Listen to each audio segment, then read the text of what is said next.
오늘부터 사무엘상을 시작합니다. 이 시기는 어떤 때인가 하면 이스라엘이 굉장히 참담한 시대입니다. 암담한 역사적 상황 속에 있을 때 이 사무엘상이 시작합니다. 왕이 없던 시대인데 그때 상황을 이제 사사기에서는 단 한 문장으로 사사기 마지막 절에서 이렇게 얘기합니다. 그때 이스라엘의 왕이 없으므로 사람이 각기 자기의 소견에 옳은 대로 행하였더라. 나를 다스리는 왕이 없다 하는 것은 무슨 뜻일까요? 내가 왕인 상태입니다. 사무엘서는 이제 사사가 이스라엘을 다스리던 마지막 때를 그 시작점으로 합니다. 첫 시작이 엘가나라는 사람으로부터 시작이 되는데 에브라임 산지 라마다임 소빔에 에브라임 사람 엘가나라 하는 사람이 있었으니 그는 여로함의 아들이요 엘리후의 손자요 도후의 증손이요 숲의 현손이더라. 그에게 두 아내가 있었으니 한 사람의 이름은 한나요 한 사람의 이름은 분인나라. 그는 나에게는 자식이 있고 한나에게는 자식이 없었더라. 이 사람이 매년 자기 성읍에 나와서 실로에 올라가서 만군의 여호와께 예배하며 제사를 드렸는데 엘리의 두 아들 홈리와 비나스가 여호와의 제사장으로 거기에 있었더라.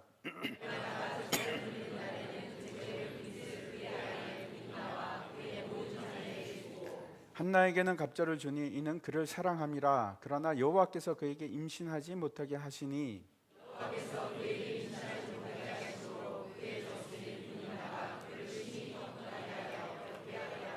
매년 한나가 여호와의 집에 올라갈 때마다 남편이 그같이 하매 분인나가 그를 격분시키므로 그가 울고 먹지 아니하니 그의 남편 엘가나가 그에게 이르되 한나여 어찌하여 울며 어찌하여 먹지 아니하며 어찌하여 그대의 마음이 슬프냐 내가 그대에게 10 아들보다 낫지 아니하냐 하니라. 아멘. 예, 오늘 본문을 통해서 두 가지를 생각했으면 합니다. 첫 번째는 왜 하나님께서는 우리를 고통 가운데 그대로 두실까 하는 문제이고, 또 두 번째는 그래서 우리는 어떻게 하면 그 고통 속에서 벗어날 수 있을까 하는 문제입니다. 한나가 고통 속에 있는 것처럼 우리에게 끊임없이 어려움과 고통의 상황들이 옵니다. 예수를 믿는다고 해서 고통이 오지 않나요? 예, 그렇지 않습니다. 예수를 믿어도 고통이 우리를 피해가는 것은 아닙니다. 어떻게 우리가 그 고통의 문제에 대해서 답을 찾을 수 있을까 하는 것을 오늘 같이 생각해 보려고 합니다. 오늘 본문 말씀 보겠습니다. 1절 다시 보시면 1절에 엘가나라는 사람을 소개하고 있습니다. 엘가나는 어디 사람입니까? 에브라임 사람이라고 되어 있습니다. 그래서 에브라임 지파 사람일까요?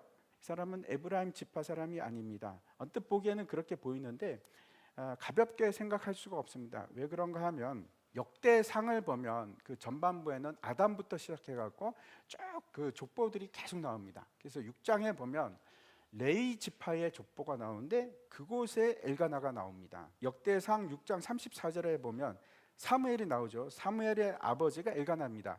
사무엘은 엘가나의 아들이요 엘가나는 여로함의 아들이요 여로함은 엘리엘의 아들이요 엘리엘은 도아의 아들이요 이렇게 해서 쭉 족보가 기록이 되어 있는데 엘가나는 레위 지파 사람입니다. 근데 이 사람들은 특별한 일을 하는 사람들입니다. 레위 지파 속에서도 어떤 일을 하는가 하면 하나님을 찬양하는 일을 맡은 사람들입니다. 그래서 성전에서 성막에서 찬양하는 사람들입니다. 우리 성가대처럼 찬양대입니다. 근데 이상하지 않습니까? 레위인 엘가나라고 하지 않고 에브라임 사람 엘가나 이렇게 부르고 있습니다. 물론 이제 레위인이라고 해서 성막 근처에 다 사는 것은 아닙니다. 지도를 보시면 라마다임 소빔이라는 곳에 사는데 가깝지 않습니까? 실로에 성막이 있습니다. 22km 정도 떨어져 있습니다. 하나님께서 레위인들을 위해서 성읍들을 주셨습니다. 라마다임 소빔이라는 도시는 거기에 포함되어 있지 않습니다. 다시 말씀드려서 저기는 레위인이 사는 곳이 아닙니다. 근데 왜 엘가나는 저기 살고 있을까요? 제사장이라서 실로에 가서 제사를 드리는 제사장 역할을 했나? 아니요, 그렇지 않습니다. 그 다음 구절을 보면 이 엘가나는 1년에 한 번만 실로에 갔다고 합니다. 그래서 예배를 드렸다 이렇게 되어 있습니다. 어떻게 해서 저 사람은 레위인인데 저러고 살고 있을까? 두 번째는 이상한 점이 있습니다. 2절을 보시면 그에게 두 아내가 있었으니 한 사람의 이름은 한나요 한 사람의 이름은 분인나라. 분인나에게는 자식이 있고 한나에게는 자식이 없었더라. 여러분 어떻게 생각하십니까? 분명히 제사장 집안에서 태어났고 성가를 부르는 하나님을 찬양하는 신분상 제사장인데 지금 첩을 두고 있다. 이게 가능한가? 하나님의 명령은 한 여자와 한 남자가 결혼해서 가정을 이루는 겁니다. 잘못된 겁니다. 한나와 결혼을 했지만 자식이 없어서 첩을 들였고 그래서 자식들을 낳습니다. 분인나가. 다른 사람도 아니고 레위인이 그 정도입니다. 레위인은 여러분 말씀을 받고 말씀을 가르치고 제사를 드리는 사람입니다. 근데 그런 사회적인 지도자 역할을 해야 되는 사람이 이 정도입니다. 지금 어떤 상태인가 하면 레위인이 첩을 두는 게 결코 이상하지 않은 사회, 뭔가 굉장히 많이 어그러진 사회 아닙니까? 3절 보시기 바랍니다. 이 사람이 매년 자기 성읍에서 나와서 실로에 올라가서 만군의 여호와께 예배하며 제사를 드렸는데 엘리의 두 아들 홈니와 비느하스가 여호와의 제사장으로 거기에 있었더라. 엘가나는 어떤 사람인가 하면 그래도 1년에 한 번은 실로에 가서 하나님 앞에서 예배드리고 제사를 드리는 사람이었습니다. 어떻게 보면 엘가나는 그렇게 나쁜 사람이 아닐 것 같죠. 첩은 있었지만 그래도 뭔가 이상합니다. 왜 그런가 하면 율법에서는 1년에 3번을 가게 되어 있습니다. 하나님을 만나러. 근데 한 번만 갑니다. 그리고 엘리 얘기가 나오는데 엘리에게 두 아들 있었고 그 아들들이 제사장 역할을 하고 있다. 이거는 지금 그 다음에 전개되는 이야기를 이해할 수 있도록 지금 복선을 깔고 있습니다. 엘가나에 대한 또 다른 기록을 보겠습니다. 4절과 5절 말씀입니다. 엘가나가 제사를 드리는 날에는 제물의 분깃을 그의 아내 분인나와 그의 모든 자녀에게 주고 한나에게는 갑절을 주니 이는 그를 사랑함이라. 그러나 여호와께서 그에게 임신하지 못하게 하시니. 엘가나가 어떤 사람인지 또 다른 특징을 보여줍니다. 한나를 사랑한다. 로맨티스트입니다. 굉장하죠. 엘가나는 다릅니다. 누구에게 줍니까? 더 많이 줍니까? 한나에게 2배로 줍니다. 기가 막히지 않습니까? 엘가나에 대해서 정리를 하면 이 사람은 나쁜 사람인가요? 좋은 사람인가요? 좋은 사람처럼 보이지 않습니까? 아내를 사랑하는 다정한 남편. 1년에 한 번쯤은 하나님 앞에서 제사를 드리는 그래도 괜찮은 사람. 별 문제가 없어 보입니다. 우리 눈으로. 근데 우리 눈이 아니라 우리의 판단이 아니라 하나님의 기준으로 봐서 이 사람은 어떤 사람일까요? 인간적으로 괜찮은가 아닌가? 그게 문제가 아닙니다. 세상에는 인간적으로 괜찮게 보이는 사람 참 많이 있습니다. 중요한 것은 그가 하나님의 말씀대로 살아가고 있는가? 그게 기준 아니겠습니까? 말씀이 무너졌고 기준이 없습니다. 진리도 없고 모두가 자기 소견대로 하는 그런 상황입니다. 아무튼 이런 때에 엘가나에게 한나라는 아내가 있었습니다. 사실 주인공은 엘가나가 아니고 한나입니다.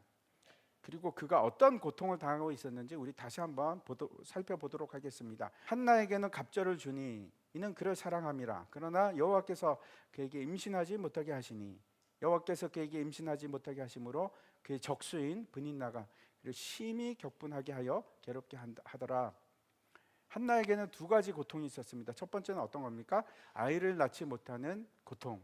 근데 그게 더 아픈 이유는 여기서 뭐라고 얘기하는가 하면 여호와께서 그에게 임신하지 못하게 하시니.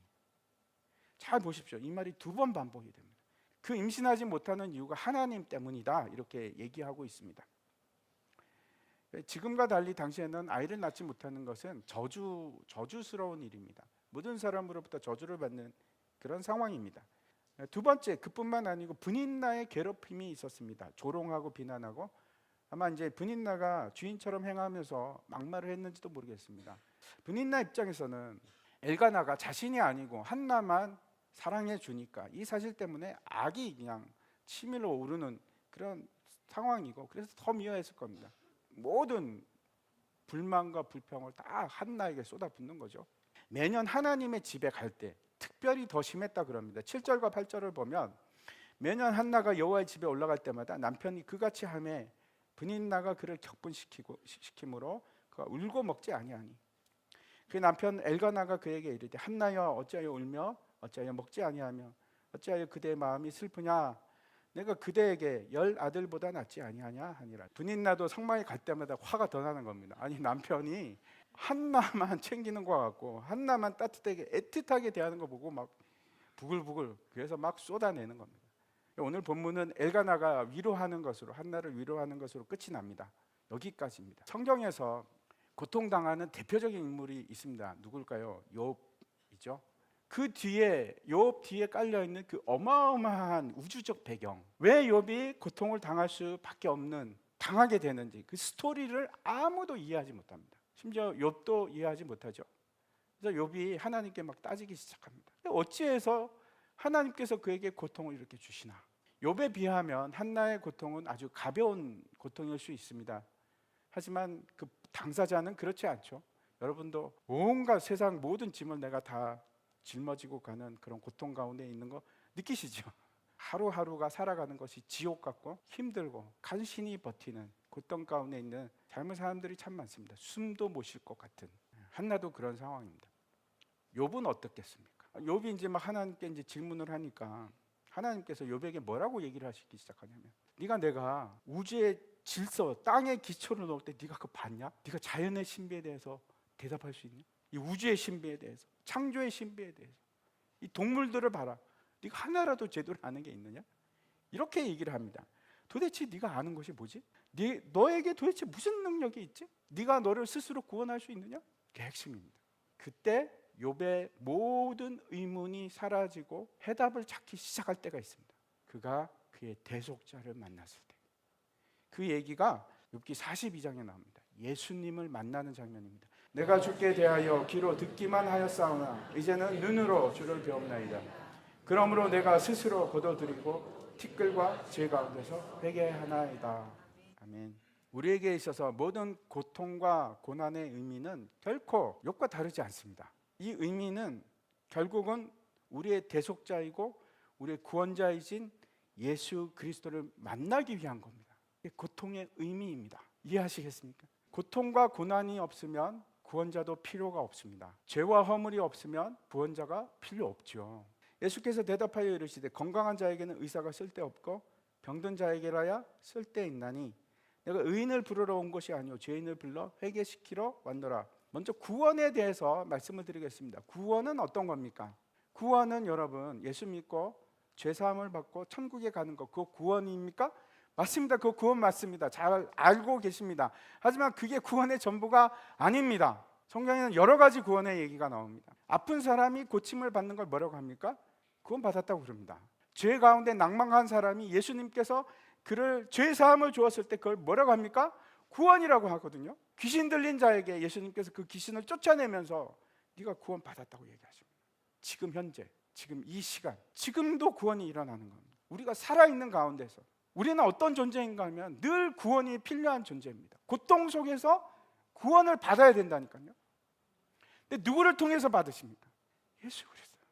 구원은 다시 말씀드리면 우리가 죽고 나서 일어나는 그 일뿐만 아니고 지금 바로 지금 이 시간에 일어나는 것, 하나님 나라가 임할 때 그것이 지금 이 시간에 일어나는 구원입니다.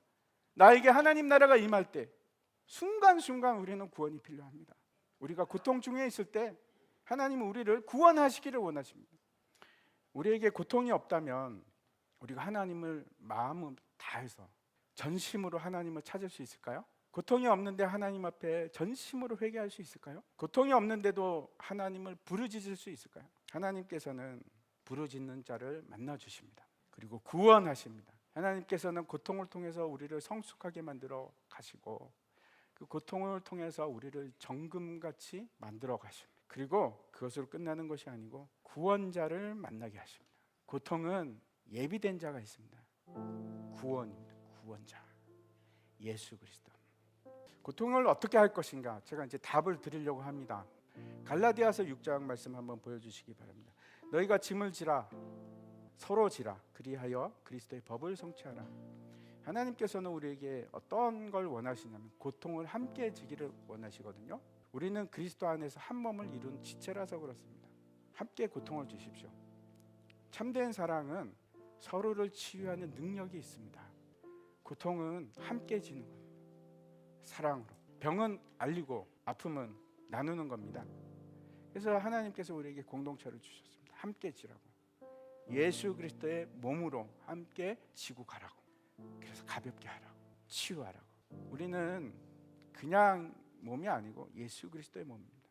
우리에게 그 능력이 있습니다. 함께 나누십시오. 두 번째, 하나님이 그 선하신 목적에 대한 믿음을 가지시기 바랍니다. 히브리서 5장에 이렇게 말씀을 하십니다. 8절과 9절입니다. 그가 아들이시면서도 받으신 고난으로 순종함을 배워서 온전하게 되셨은즉 우리에게 순종하는 모든 자에게 영원한 구원의 근원이 되시고 뭐라고 말씀하시는가 하면 예수님은 하나님의 아들임에도 불구하고 고난으로 순정함을 배워서 온전하게 되었다고. 고통은 우리를 온전케 합니다. 그 하나님의 놀라운 계획을 믿으십시오. 신뢰하십시오. 그러면 이길 수 있습니다. 끝날 것을 아니까, 그 뒤에 영광이 있을 것을 아니까. 하나님의 계획이 있고 하나님의 섭리가 있습니다. 하나님은 모든 것을 합력해서 선을 이루어 가시는 분이고 우리는 그걸 신뢰하고 살아가는 사람들입니다. 하나님의 백성들입니다. 하나님께서 반드시 우리를 고쳐주시고 온전케 하실 겁니다. 고난을 통과할 때마다. 세 번째, 피가 흐르는 생수의 강을 찾아가십시오. 그곳에 치유함이 있습니다. 예수 그리스도를 만나기를 간절히 원하십시오. 사모하십시오. 예수님이 멀리 계십니까? 아니요, 우리와 함께 계십니다. 내가 만나기를 원합니다. 내가 고통 가운데 있습니다. 나에게도 그 피를 먹게 하시오. 그 생명수를 나에게도 주시옵소서. 멀리서 찾지 마십시오. 가만히 있으면 회복되는 게 아니고 예수님을 찾으십시오. 요한복음 7장 마지막으로 37절과 38절인데 우리 같이 한번 읽도록 하겠습니다. 명절 끝날 곧 큰 날에 예수께서 서서 외쳐 이르시되 누구든지 목마르거든 내게로 와서 마시라. 나를 믿는 자는 성경의 이름과 같이 그 배에서 생수의 강이 흘러나오리라. 아멘.